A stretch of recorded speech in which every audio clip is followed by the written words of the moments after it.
Ito sa matang usang magbiya ka na mo. Manginawat kami ng umaw kay usahan o sa kasing-kasing magpatipabaw ng tanan. Kung sa tanang Ginoo nga nakalihok din sa mga barangay dati na nga mohlang doon nga kapitan Honorable Joel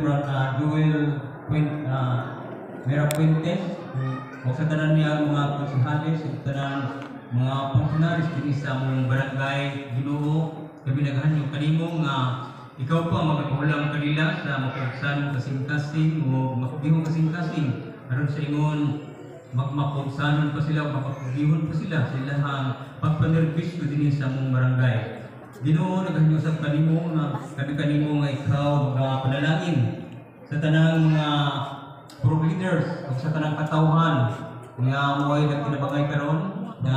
paghimo sa nagkadaiyahang mga bayag alang sa pagsalmot dinhi ning among gipahigayon karon. Manginawat kami Ginoo nga ang mapagsanong kasing-kasing ug magpatibabaw ining tanan, maangkon man namo ang kadaugan ug kapakyasan tungod sa imong gugma matag usa ka namo among magubay kanamo. Ginoo kami naghanyo usab kanimo nga ikaw magpahulam pa sa magbihong kasing-kasing sa matag usa ka namo aron kami magmakihon sa isok o pagtanong o mga tanon mga gulay sa mga sa kapanimalay aron makudlok namo magamit namo sa adlaw ng pagkinabuhi aron sa kaingon makaatag kini og kabaskog sa mga panlawas kapadayon sa pag-alagad kanimo magsubay sa mga kabubuton sa mga kausap pa Ginoo kami nagahanyo kanimo nga ipadala imong kalinaw dinhi sa mga barangay kalinaw sa matag purok kalinaw sa matag panimalay ug sa tanan kalinaw sa mga hula-hula kasing-kasing mao maghatag og usahan ug kalangkuan sa mga barangay ug panginawag kami Ginoo nga pinigtanan nga among paghimuon karon ug balangkuson kini